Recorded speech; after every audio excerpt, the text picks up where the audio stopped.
हिंदू धर्म में शंकराचार्य को सबसे सम्मानित पद माना जाता है।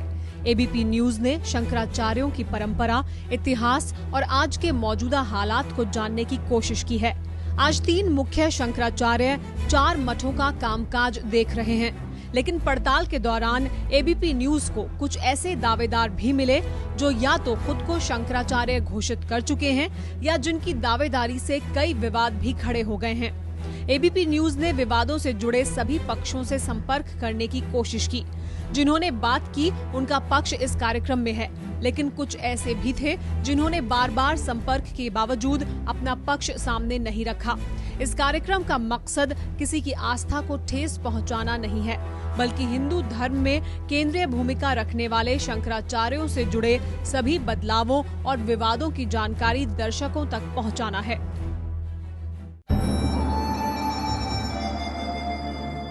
दुनिया के ज्यादातर धर्मों में एक धार्मिक संस्था जरूर होती है। वो संस्था जिसके बनाए नियम कानून और विवादित मुद्दों पर दिए गए फैसले धार्मिक समाज के लिए सर्वमान्य होते हैं। हिंदू धर्म में ये दर्जा शंकराचार्य को दिया गया है। मान्यता है कि करीब 2500 साल पहले दक्षिण भारत के संत आदि गुरु शंकराचार्य ने देश की 4 अलग अलग दिशाओं में 4 मठों की स्थापना की। इन मठों की अध्यक्षता करने वाले या मुखिया को शंकराचार्य का दर्जा मिला। 4 मठ और 4 शंकराचार्य आज भी हिंदू समाज में काफी अहमियत रखते हैं। आदि गुरु शंकराचार्य ने दक्षिण दिशा के राज्य कर्नाटक के श्रृंगेरी में पीठ की स्थापना की, जिसे श्रृंगेरी शारदा पीठ के तौर पर भी जाना जाता है। वर्तमान में इस पीठ के शंकराचार्य है स्वामी श्री भारती तीर्थ। स्वामी श्री भारती तीर्थ इस पीठ के 77वें शंकराचार्य है। कुल मिलाकर जो 4 पीठ है, उनमें से यह ऐसा पीठ है जिसको लेकर कोई भी विवाद नहीं है। आदिगुरु शंकराचार्य ने पूर्वी दिशा में गोवर्धन मठ बनाया। ये गोवर्धन मठ जगन्नाथपुरी में है, जिसकी रथ यात्रा पूरी दुनिया में मशहूर है। इस मठ के शंकराचार्य स्वामी निश्चलानंद सरस्वती हैं। स्वामी निश्चलानंद सरस्वती का जन्म बिहार में 1939 में हुआ था। फिलहाल उनकी उम्र 73 साल है। 1990 में उन्हें गोवर्धन मठ का 145वां शंकराचार्य बनाया गया। इस मठ की गद्दी पर एक से ज्यादा दावेदार होने की वजह से ये पीठ फिलहाल विवादों में है। आदिगुरु की बनाई गई व्यवस्था के तहत उत्तर दिशा में मौजूदा राज्य उत्तराखंड में ज्योतिष पीठ की स्थापना की गई। ज्योतिष पीठ के नाम पर ही अब इस पूरे कस्बे को जोशी मठ कहा जाता है। इस समय शंकराचार्य स्वामी स्वरूपानंद सरस्वती इस पीठ के शंकराचार्य हैं। इनका जन्म 1924 में मध्य प्रदेश के सिवनी जिले में हुआ था। पोथीराम उपाध्याय इनके बचपन का नाम था। महज 9 साल की उम्र में इन्होंने अपना घर छोड़कर आस्था की दुनिया में अपना पहला कदम रखा था। स्वामी स्वरूपानंद को 1973 में ज्योतिष पीठ का 45वां शंकराचार्य घोषित किया गया। इस पीठ पर 2 दावेदार अपने आप को शंकराचार्य घोषित कर चुके हैं। एक विवाद यहाँ भी जारी है। पश्चिम दिशा में गुजरात राज्य के द्वारका में बना चौथा मठ शारदा द्वारका पीठ के तौर पर मशहूर है। जैसा कि हमने आपको बताया कि 4 मठों में 4 शंकराचार्य के रहने की परंपरा रही है, लेकिन 1982 में ज्योतिष पीठ के शंकराचार्य स्वामी स्वरूपानंद सरस्वती को ही द्वारका पीठ की भी गद्दी दे दी गई। ऐसे में 4 मठों में सिर्फ 3 शंकराचार्य रह गए। स्वामी स्वरूपानंद सरस्वती द्वारका पीठ के 78वें शंकराचार्य माने जाते हैं। स्वामी स्वरूपानंद सरस्वती के द्वारका पीठ पर आरोहण के बाद से ही ये बड़ा सवाल उठने लगा कि क्या 2 मठों में एक शंकराचार्य होना चाहिए। आदि शंकराचार्य ने मठों के साथ ही कुछ उपपीठें भी बनाई थी। इनको लेकर भी विवाद शुरू हो चुका है। कुछ मठ और पीठ ऐसे हैं जो ना तो मुख्य पीठ हैं और ना ही उपपीठ, लेकिन इन पर आसीन धर्माचार्य खुद को शंकराचार्य से जुड़ी परंपरा का बताने लगे हैं। ऐसे में सवाल ये उठने लगा है कि क्या गुजरते वक्त के साथ शंकराचार्य पद की गरिमा भी कम होने लगी है। इन्हीं विवादों पर देखिए एबीपी न्यूज की खास पड़ताल।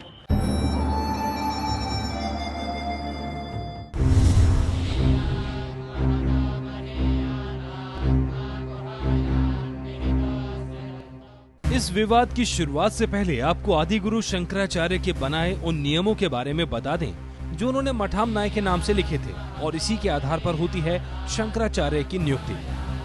चयन करने में तो वो परंपरा वही है, विद्वानों के द्वारा। काशी में विद्वत परिषद है, निर्णय देती है। जो बड़े विद्वान होते हैं, वेद वेदांग में पारंगत होते हैं, उनका चयन इस पद के लिए होता है। अथवा जो उनके पूर्व गुरु होते हैं, शंकराचार्य के पद पर रहते हैं, वो अपना वारिस के रूप में उसे चयन कर लेते हैं, उसी का नाम प्रस्तावित हो जाता है। इन्हीं दोनों ही नियमों के आधार पर स्वामी स्वरूपानंद सरस्वती दो मठों के शंकराचार्य नियुक्त हुए।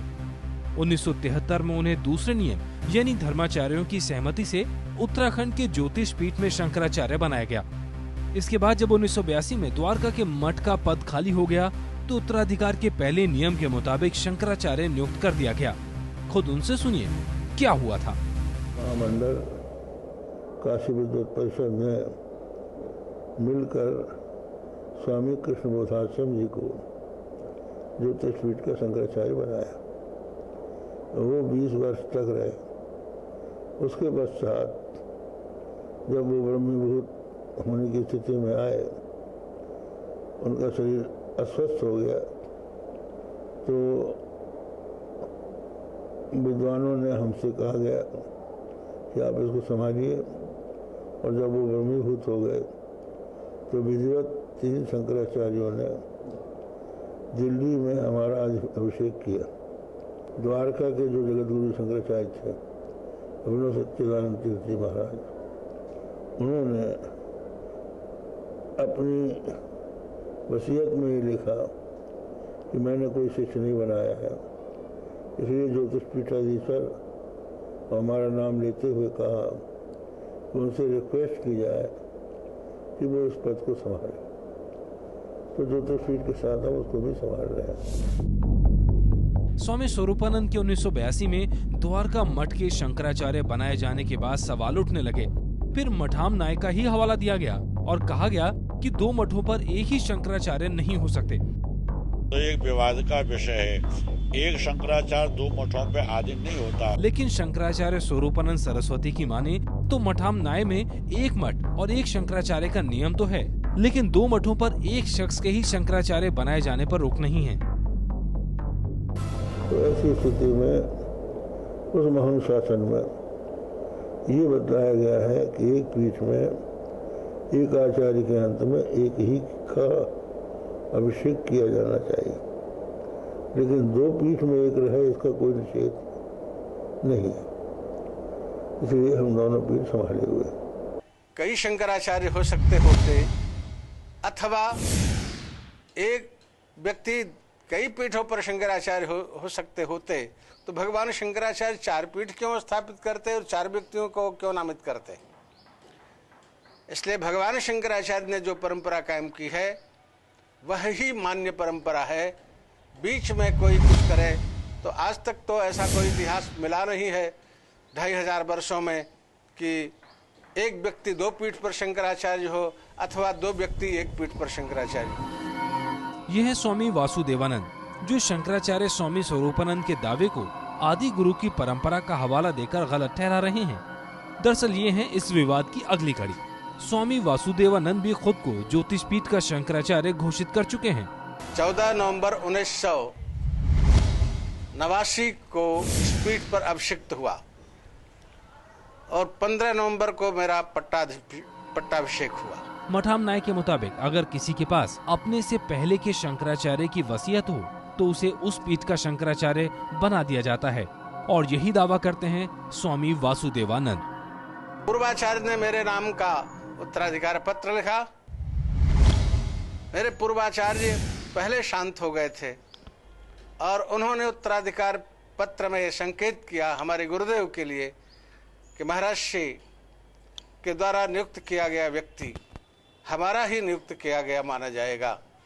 तो वो महाराज श्री ने फिर हमको नियुक्त किया।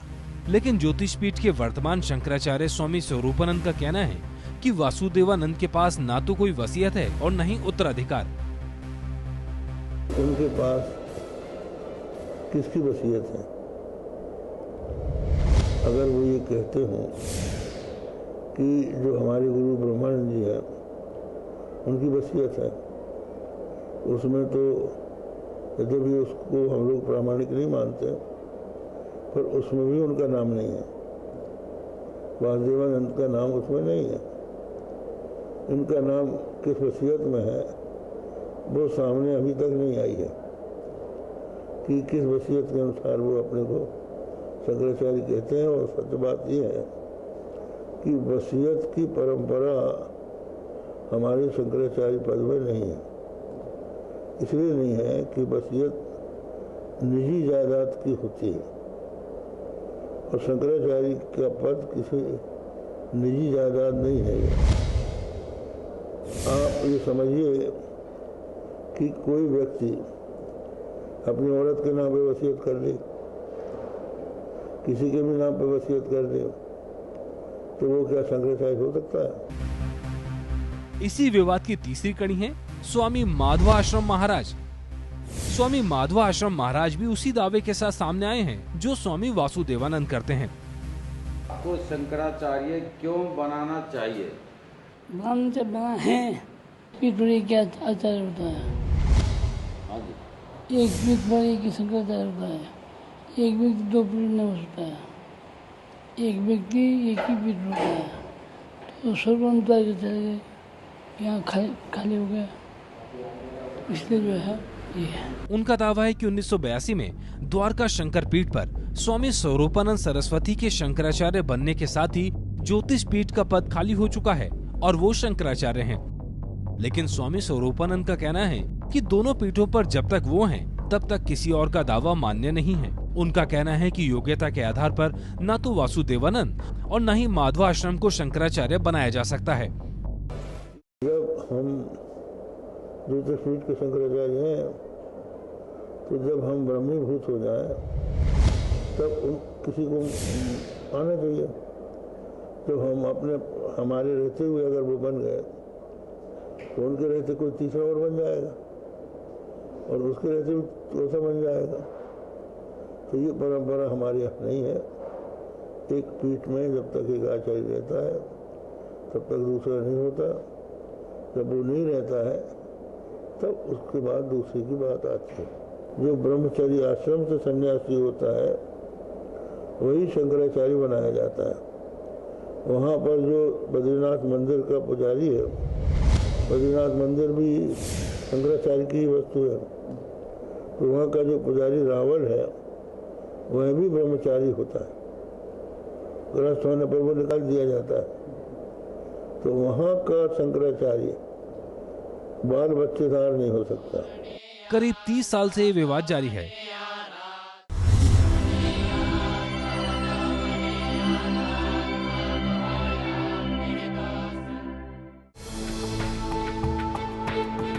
ये है पुरी का गोवर्धन पीठ, जिसकी स्थापना आदिगुरु शंकराचार्य ने करीब 2500 साल पहले की थी। इस पीठ के वर्तमान शंकराचार्य हैं स्वामी निश्चलानंद सरस्वती। गोवर्धन पीठ जो जगन्नाथपुरी में है, उसके पूर्व जो शंकराचार्य थे वो बहुत विद्वान थे और उनको शंकराचार्य पद दिया था श्री करपात्री जी महाराज ने। और निश्चलानंद जी महाराज हैं, ये भी बहुत अच्छे विद्वान हैं, हमारे वृंदावन में ही बालकाल से पढ़े हैं। स्वामी निश्चलानंद की गोवर्धन पीठ के शंकराचार्य पर नियुक्ति साल 1990 में की गई थी। उस वक्त सारे नियमों का पालन किया गया था, जिनका आदि गुरु शंकराचार्य की बनाई गई नियमावली मठाम न्याय में जिक्र है।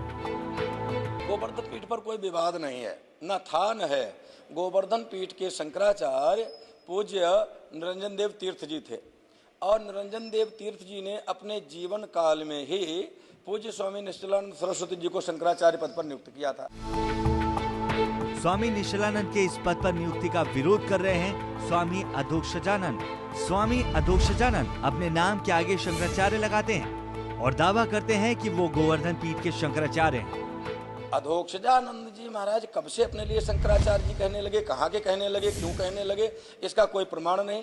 और प्रतिष्ठित संतों में जहाँ तक बात है, तो प्रतिष्ठित तो मैं भी अपने लिए कह सकता हूँ। अधोक्षजानंद के नाम के साथ ये चर्चा भी जुड़ी है कि वो आम लोगों से ज्यादा राजनेताओं के साथ देखे जाते हैं। अधोक्षजानंद जी महाराज को न तो न्यायालय का समर्थन प्राप्त है, एक बार इन्होंने मुकदमा भी दायर किया था न्यायालय के लिए, उसमें ये हार गए थे, तो न तो न्यायालय का समर्थन प्राप्त है और न ही इन्हें जन समर्थन इतना प्राप्त है। हाँ, 4-6 राजनेताओं का समर्थन प्राप्त हो सकता है, तो राजनेता कभी शंकराचार्य बनाने के अधिकारी नहीं होते। स्वामी अधोक्षजानंद के शंकराचार्य होने के दावे को संत समाज ज्यादा अहमियत नहीं देता। धर्माचार्यों का कहना है कि स्वामी अधोक्षजानंद को ऐसे दावे नहीं करने चाहिए, क्योंकि इससे पीठ के सम्मान में कमी आती है। देखिए, अधोक्षजानंद जी उस पीठ पर रहे हैं, पर उन्होंने कोई ऐसी काबिलियत या शिक्षा प्राप्त नहीं की है। और हमारे जो सनातन धर्म प्रेमी हैं भारतवर्ष के, उनके अंतर्हृदय में भी उन्होंने कोई स्थान ग्रहण नहीं किया है। सिद्धे निश्चलानंद जी करीब 40 साल से प्रवचन कर रहे हैं। अधोक्षजानंद जी के बारे में ऐसी कोई भूमिका कहीं भी हमको देखने को, सुनने को, पढ़ने को नहीं मिली है। इस विवाद को भले ही संत समाज में ज्यादा अहमियत नहीं दी जाती हो, लेकिन स्वामी अधोक्षजानंद का गोवर्धन पीठ के शंकराचार्य के पद पर दावा बरकरार है।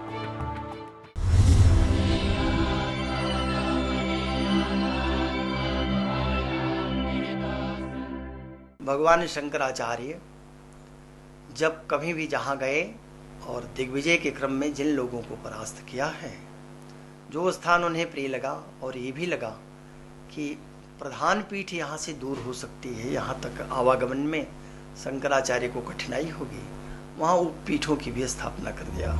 तमिलनाडु का कांची कामकोटि पीठ भी उन्हीं उपपीठों में से एक है। इस समय इसके शंकराचार्य हैं जयेंद्र सरस्वती। जयेंद्र सरस्वती पर साल 2004 में हत्या की साजिश रचने का संगीन आरोप लगा था। उनके मठ के कर्मचारी शंकर रमन की हत्या कर दी गई थी। ऐसा पहली बार हुआ था कि किसी शंकराचार्य पर इतना बड़ा आरोप लगा हो। धर्माचार्य इसे राजनीति कहते हैं, लेकिन जयेंद्र सरस्वती अब भी आरोपों से बरी नहीं हुए हैं। मामला अदालत में है। श्रृंगेरी मठ की एक शाखा है, उसके अंतर्गत हैं और प्राचीन होने के कारण उन्हें जनता में सम्मान प्राप्त है और राजनीतिक सम्मान बहुत ज्यादा प्राप्त था। आमतौर पर शंकराचार्यों से मुलाकात के वक्त राष्ट्राध्यक्ष और बड़ी बड़ी हस्तियां भी सिर झुकाकर नमन करती हैं। कुछ धर्माचार्य मानते हैं कि जयेंद्र सरस्वती पर लगे आरोप से हिंदू धर्म के सबसे सम्मानित पद शंकराचार्य की गरिमा पर असर पड़ा है। ठेस तो विदेशों में पहुंची। विदेशों में जो हमारे हिंदू लोग रहते हैं, उन लोगों के पता लगा कि शंकराचार्य, वस्तुतः 4 शंकराचार्यों में किसी पे आरोप नहीं था। 4 के जो भी उनमें नहीं था, ये 5वें वो पीठ के थे। कांची कामकोटि पीठ के जयेंद्र सरस्वती पर हत्या का आरोप शंकराचार्यों की परंपरा से जुड़ा एक बड़ा विवाद माना जाता है।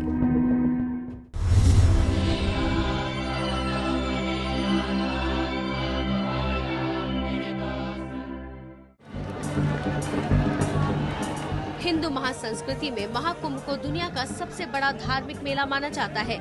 ये वो अकेला मौका होता है जब सारे शंकराचार्य, अखाड़े, संत, महंत एक साथ इकट्ठे होते हैं। इस पर विवादों की छाया भी पड़ती है। साल 2010 के कुंभ का सबसे बड़ा विवाद स्वामी नरेंद्रानंद से जुड़ा था। शंकराचार्य स्वरूपानंद सरस्वती ने उन्हें कुंभ से बाहर करने की मांग की थी।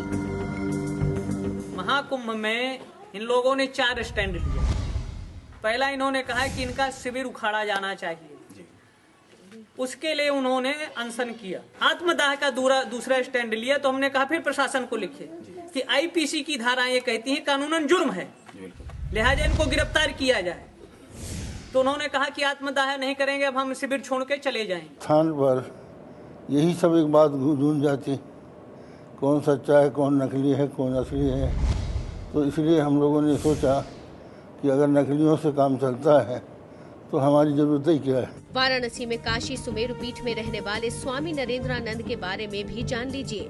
लंबे अरसे से विवाद की वजह रहा है स्वामी नरेंद्रानंद का दावा कि वो काशी के सुमेरु पीठ के शंकराचार्य हैं। जैसे राजनीति का केंद्र दिल्ली है, तो पूरे विश्व के सनातन धर्मावलंबियों का आस्था, श्रद्धा, भक्ति का केंद्र है काशी, और काशी का केंद्र बिंदु है सुमेरु मठ या पीठ के। उसी के मैं 64वां शंकराचार्य के रूप पर उस पीठ पर 28 मई 1992 से आरूढ़। काशी पीठ पर पूज्य स्वामी शंकरानंद सरस्वती जी महाराज शंकराचार्य थे। उस पीठ के आधार पर धर्म सम्राट स्वामी करपात्री जो द्वारा सम्मानित थे और अच्छे विद्वान थे, ब्रह्मचारी थे। उसके उपरांत उनके निधन के बाद उस पर चला विवाद विवाद चलने पर कई लोग अपने लिए शंकराचार्य कहने लगे। सांभवानंद जी सरस्वती जी महाराज, कपिलेश्वरानंद सरस्वती जी महाराज और एक अन्य थे, एक चिन्मयानंद भी अपने लिए कहने लगे शंकराचार्य जी कह रहे हैं। और अब नरेंद्रानंद जी कुछ दिन से अपने लिए सर्वमान्य शंकराचार्य उस पीठ का कहने लगे। आज भी पीठ पर निचले भाग पर पूरे पर नरेंद्रानंद जी का कब्जा है।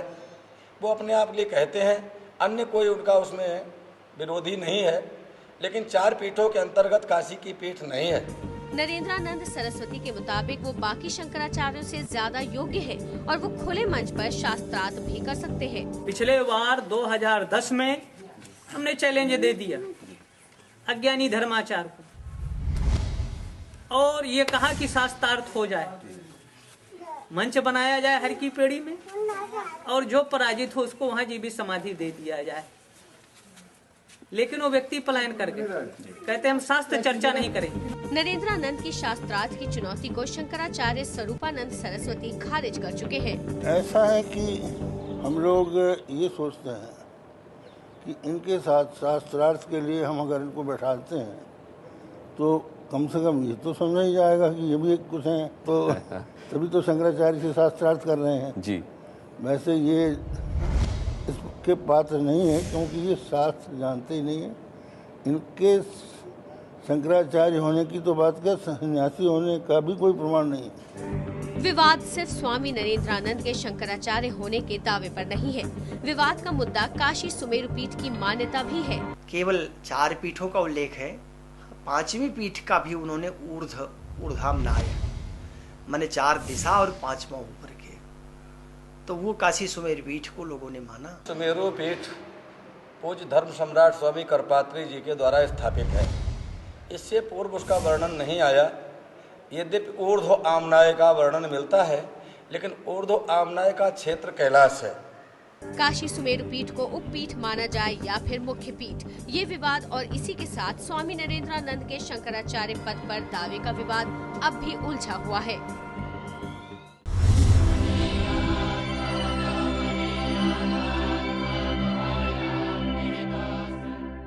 सनातन ज्ञान पीठाधीश्वर जगत गुरु शंकराचार्य स्वामी महेशाश्रम हूँ। ये है हरियाणा के कुरुक्षेत्र में ज्ञान मठ और ये हैं यहाँ की गद्दी पर विराजमान स्वामी महेशाश्रम जी। वो खुद को ज्ञान मठ का शंकराचार्य बताते हैं। मैं सनातन ज्ञान पीठ कुरुक्षेत्र, जो भगवान कृष्ण के द्वारा गीता रूपी ज्ञान के रूप में प्रस्थापित की गई दूसरी आदिशक्ति परम्बा जगदम्बा शक्ति पीठ के रूप में, कालिका के रूप में प्रकट हुई, भद्रकाली के रूप में, जो आज भी प्रमाणित है। इसलिए सनातन ज्ञान पीठ वैदिक परंपरा और मठामनाय उपनिषद के द्वारा प्रमाणित है। मैं उनका आचार्य। स्वामी महेशाश्रम भी आदि गुरु शंकराचार्य के नाम पर किए जाने वाले 4 मठों के दावे को निराधार बताते हैं और कहते हैं उनकी पीठ को भी मुख्य शंकर पीठ माना जाना चाहिए। वो ये मानने को तैयार नहीं है कि उनकी दावेदारी पर कोई सवाल है। मुझे तो इस विषय में कोई पता नहीं है कि कोई मुझे शंकराचार्य नहीं मानता है कि मानता है, क्योंकि सन्मुख किसी ने मेरा विरोध आज तक नहीं किया। 4 धर्माचार्य हैं, वही हैं। उनके द्वारा कोई उनका प्रतिनिधित्व किया हो बात अलग, महेशानंद जी कहीं के नहीं है। अन्य आज बहुत नकली लोग कहते हैं ये कोई शंकराचार्य नहीं है, इनके जनता को गुमराह कर रहे हैं और धर्म को बहुत बड़ी क्षति पहुंचा रहे हैं। इन्हीं में से एक और विवादित दावा है स्वामी राजेश्वरानंद का। स्वामी राजेश्वरानंद श्रीनगर से नाता रखते हैं। राजेश्वरानंद जी का विषय है, ये किसी भी मत से नहीं जुड़े हैं। अब कथा करने से आदमी समाज में प्रतिष्ठित हो जाता है और प्रतिष्ठित होने के बाद वो ये बताना चाहता है कि मेरा ये मठ है, मैं इस मठ का उत्तराधिकारी हूँ। अपने अपने मठों को बना करके बैठ जाते हैं, तो ये कोई गर्मा का विषय नहीं है। ये कुछ दिन से कहने लगे, ये विष्णु आश्रम जी महाराज के शिष्य रहे, कुछ दिन से अपने लिए शंकराचार्य कहने लगे। कहीं शारदा मठ का कहते हैं, कहीं किसी मठ का कहते हैं। ये कहीं के शंकराचार्य नहीं है। उन्होंने स्वयं अपना एक मठ बनाया है, उस पर आज हरिद्वार में आप देखें 50 शंकराचार्य हैं। हालांकि सभी आप 50 शंकराचार्य मिलेंगे और वो भी कहते हैं कि मैं भी अपने एक पीठ का शंकराचार्य हूँ। लेकिन शंकराचार्य मैं पुनः कहूँगा कि 4 पीठ शंकराचार्य के हैं एक के बाद एक ऐसे दावों के लिए धर्माचार्य ये भी कहते हैं कि आदि गुरु की 4 पीठों के शंकराचार्यों को ही इसका हल निकालना चाहिए।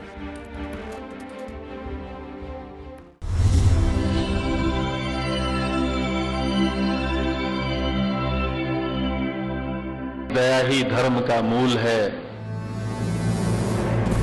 सुनिए, यह है भगवा कपड़े और दंड लेकर लोगों के बीच खुद को शंकराचार्य के तौर पर प्रचारित करने वाले दयानंद पांडे उर्फ सुधाकर द्विवेदी का प्रवचन। जितनी बड़ी बातें यहाँ की जा रही हैं, उससे भी ज्यादा लंबी है इस शख्स के नामों की फेहरिस्त। सुधाकर द्विवेदी उर्फ दयानंद पांडे उर्फ अमृतानंद तिवारी और खुद को शंकराचार्य घोषित करने के बाद स्वामी अमृतानंद सरस्वती। शंकराचार्य होने के दावे पर ना तो कभी किसी ने सवाल किया था और न ही कभी कोई शक हुआ था। सुधाकर द्विवेदी इसी तरह खुद को जम्मू की एक पीठ का शंकराचार्य बताते रहे, लेकिन साल 2008 में मालेगांव में हुए धमाके, एक ऐसी आतंकी कार्रवाई जिसमें 7 लोग मारे गए। मालेगांव में ये विस्फोट मोटरसाइकिल में रखे गए कम ताकत वाले बमों के जरिए किए गए थे। जांच एजेंसियों की पड़ताल में कई और आरोपियों के साथ सामने आ गया कथित शंकराचार्य स्वामी अमृतानंद सरस्वती का भी नाम। गिरफ्तारी भी हुई। कानपुर में भाई के घर से गिरफ्तार सुधाकर द्विवेदी उर्फ अमृतानंद के बारे में और पड़ताल हुई तो हुआ शंकराचार्य के पदवी से जुड़े एक और फर्जीवाड़े का बड़ा खुलासा। पता चला कि खुद को शंकराचार्य कहने वाला स्वामी अमृतानंद सरस्वती उर्फ सुधाकर द्विवेदी का जन्म देवरिया के अगस्तपार गांव में हुआ। पढ़ाई लिखाई के बाद एयरफोर्स में नौकरी की, लेकिन साल 2000 में नौकरी छूट गई। नौकरी छोड़कर मारे मारे फिर रहे सुधाकर द्विवेदी को अचानक संत बनने की सनक सवार हुई। पता चला कि वाराणसी की एक संस्था उन्हें शंकराचार्य की पदवी दे सकती है। महत्वाकांक्षी सुधाकर द्विवेदी ने संस्था से संपर्क किया। कहा जाता है कि संस्था ने 17 लाख रुपए लेकर सुधाकर द्विवेदी को जम्मू के एक गुमनाम सी पीठ का शंकराचार्य घोषित कर दिया। ये खबरें अखबार में भी छपी और इसके बाद सुधाकर द्विवेदी स्वामी अमृतानंद बन गया। शंकराचार्य के पद के फर्जीवाड़े की ऐसी मिसाल पहले कभी देखने को नहीं मिली थी।